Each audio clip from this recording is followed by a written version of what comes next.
we are having electronic pollution more than the air pollution.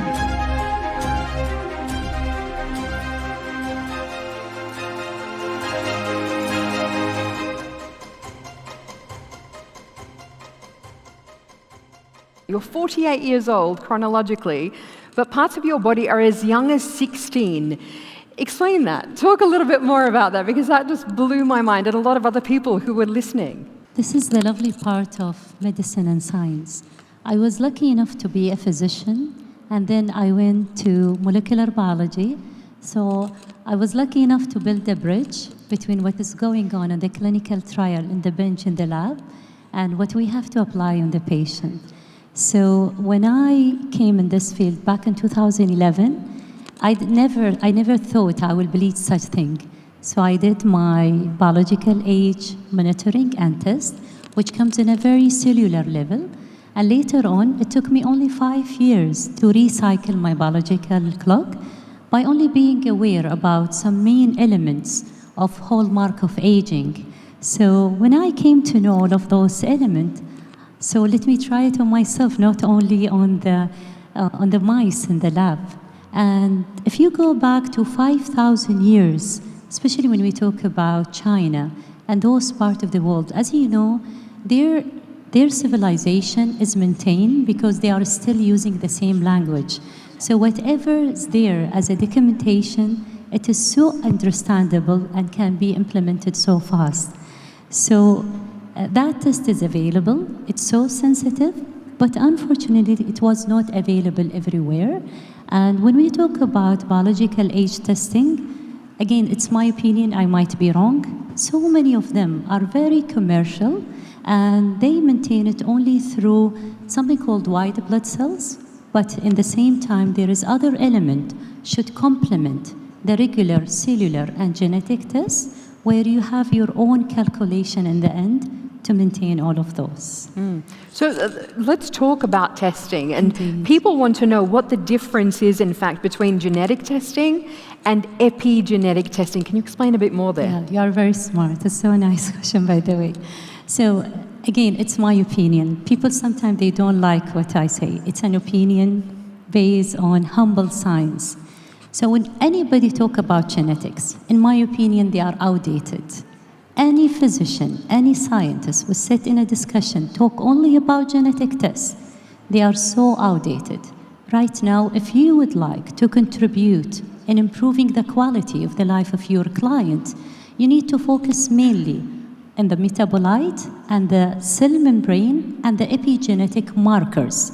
So those are very essential. And earlier, my colleague, he mentioned about breast cancer, that many of the clients, they go to the hospital or to the caregiver center, they do genetic tests for them, and they will tell them that they don't carry any risk to develop breast cancer. But in my opinion, even if you don't have the mutation, now with a better understanding about epigenetic, we came to know that with an epigenetic factor, which is an external factor apart from your DNA, it can switch off a nasty gene, which was once upon a time very healthy. So in my opinion, epigenetic screening is more essential than DNA testing. And it's very important as well, again, it's based on my humble knowledge, to bear in mind the ethnicity and gender. If you go to any physician and he will do a test for you which is applicable on male and female, you should have your question mark. Because in my opinion, we as a female have a completely different biology. And right now, the good advance in personalized medicine, even the physician and the pharmaceutical company, they are more aware that if I'll do any clinical trials and I will not define the gender as a male and female, I'm not doing good for a woman. We as a female, we have 5 days per month where we are under control of a different hormone. That for sure will affect the biological process of that pharmaceutical product. So what I'm trying to promote since 2014 in big pharma company, I am not a pharmacist, but I go and attend and register, raise my hand, and I ask my colleague in pharma why we don't differentiate in all those clinical trials, male and female. I cannot give the same dose of antihypertensive for female and male. That's why personalized medicine gives us a better understanding. So when we talk about cancer, we are the month of cancer. Genetic screening for cancer mutation, it is essential. Without bearing in mind ethnicity, it is not that much essential. So if you will tell me what is the difference? Unfortunately, majority of the genetic tests which is available right now in the market, they are very commercial. They will never tailor-made the whole chip for your ethnicity.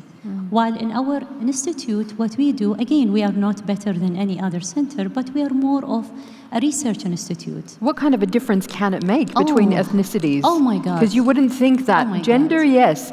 And it's really important to obviously highlight that women are often not included in research for pharmaceuticals and testing. It is more expensive for them. It is more expensive to do so. But what kind of just briefly, what kind of a difference can it make for ethnicities? Oh my God, you cannot imagine. I'll give you a small example. Yeah. So if we get a routine genetic test, and I will apply the same test, which is available there for everyone, more than 30%, I will miss some of those genetic tests, some of the cancer mutation, which is very much specific for your ethnicity. I'll give you a small example. If we go back to Africa, and I'll give an example of a genetic disease which once upon a time was very common in United Arab Emirates, which called thalassemia, and there is another one, sickle cell anemia. These tests and these mutations are very specific for specific ethnicities in Africa and Middle East and the Mediterranean areas.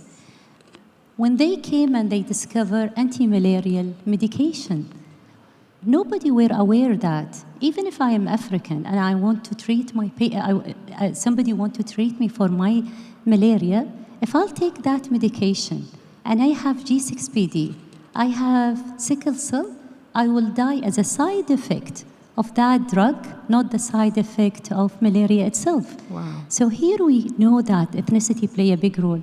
And at the same time, let's not go far away from COVID. As you know, COVID, we saw big difference how we respond to this disease and this illness. The way Africa dealt, it was completely different, not because it was a different virus. It was simply different ethnicity on the genetic level which differentiate. And bear in mind, when we talk about ethnicity on genetic level, when it's come to epigenetic and metabolite, we come to the microbiota, which are the small organism within our big intestines. So these play a huge role. As different ethnicity, you will have a different mutation for the same illness, and you will have a different microbiota, which is related to the food and the microbiota which you acquired from your mother during the birth canal, even through breastfeeding or specific type of food. Incredible. Incredible to see all of the different aspects that influence this.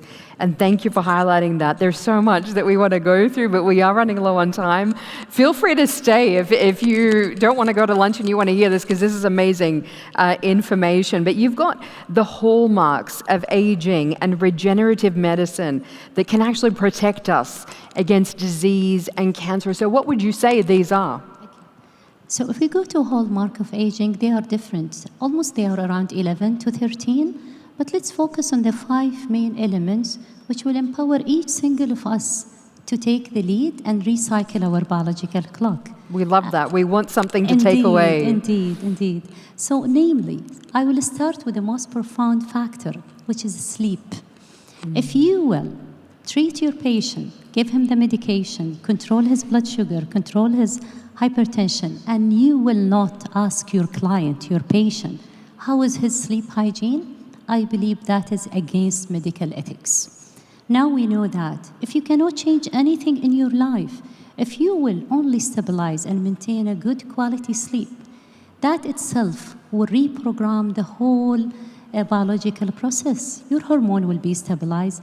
Your need for a specific medication, your physician will reduce the dose. And even the way your body will repair itself, completely different. the profound effect of sleep is not only for taking rest for your body, but at the same time, as you know, unfortunately we hear a lot about dementia, Alzheimer, Parkinson, people forgiveness, broad spectrum of autism.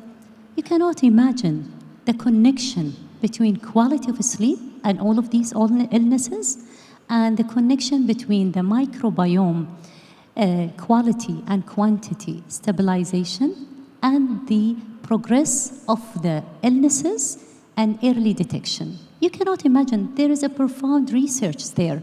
But unfortunately, once upon a time, I was like my rest of my colleagues. I was so confined to what pharma company will teach me about new medication and what I will read only in European and American medical journal. And as soon as I discovered Planet Japan, I came to know there is a different dimension, which again, it might complement what I was taught in the medical college. So right now, if you will tell me, I can see you are wearing your... Yes, I've got my Fitbit. Yes. Exactly, yeah. So, isn't this meant to be good? Yeah, I cannot say it's good or bad, but I never recommend that for any of my clients or my family. Because? Because there is something called electronic pollution. We are having electronic pollution more than the air pollution, but it is not talked about. Nobody will touch it because the telecommunication companies, they don't want you to do that. And if you go to WHO website, previously, before 2017, there were a clear statement that mobile phone does not cause cancer. If you will go today to the website, it's written, may cause cancer. And if WHO will say may, there is a 100th line underneath. So right now, I don't want people to be disconnected from the lovely part of technology. But again, we need to be aware about some productive measure, which we need to maintain it around us. Previously, I will never believe in something called pseudoscience. Meditation, it is still defined as a pseudoscience. But for me, as soon as I know that there is incredible changes on the DNA, on your epigenetics, on your cell membrane, only by maintaining a good meditation state, you cannot imagine, it's not anymore pseudo. It is clinically and scientifically evidence-based that it will restabilize your biological process on your cellular membrane and even specifically on your mitochondria. So you can see me, I never wear. And I know, I've got to take my watch off now. I know, I think I will do something bad today. Still you can wear it, but make sure by at least 3 hours before sleep, you switch off your router at home, you drink plenty amount of water, walk bare feet, try to, on the ground and in the grass. Grounding. Indeed, ventilate the room, and to make sure at least you will check some specific elements when it's come to your microbiota. If your microbiota are healthy enough, even if you will eat rubbish, if you will eat all those processed food, they will take care of it the same way they are taking care of our African brothers and sisters. But again, in the end of the day, we need to listen to our body. We need to respect Mother Nature. You can imagine now we are talking. I talk a lot, sorry. But I'm talking, your lung is working, your liver is functioning, your kidney filtrating, your brain is processing. You cannot imagine how well structured our body. If we respect, and we try to make sure that we don't take our knowledge from Google. Please, especially those people who take longevity medication, please don't go for NAD, don't go for respirator, don't go for NMN, unless you will go to your physician, you do a liver enzyme investigation, you do some specific tumor markers before taking any of those medication, because God forbidden, if you have a hidden cancer, and you will take NAD, you will take respirator, you will take stem cell. Those focal cancer, it might grow faster. And instead of having your cancer symptoms within 5 years, it will be within 2 years. So please make sure and to differentiate. These things like resveratrol and things like that are being promoted as supplements for longevity. Absolutely, they are quite good. They work very well. But again, there is no one size for everyone. Right. And bear in mind our ethnicity. What works for Caucasian people who's taking NAD and resveratrol, it might not work for us from Middle East.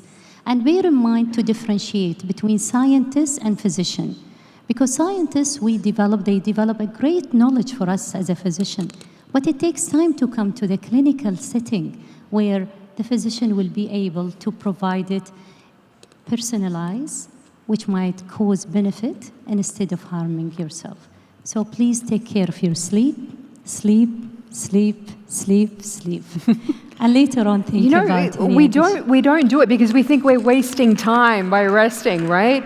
But actually, this is a deeply active period when we're sleeping. It's forming our memories. It's regenerating our body, so many different things. I know we've run out of time, but Your Excellency, Dr. Mariam Matar, absolutely brilliant conversation with you. Thank you so much for jumping on the stage at this very last minute. Ladies and gentlemen, please thank Dr. Mariam Matar. Thank you so much.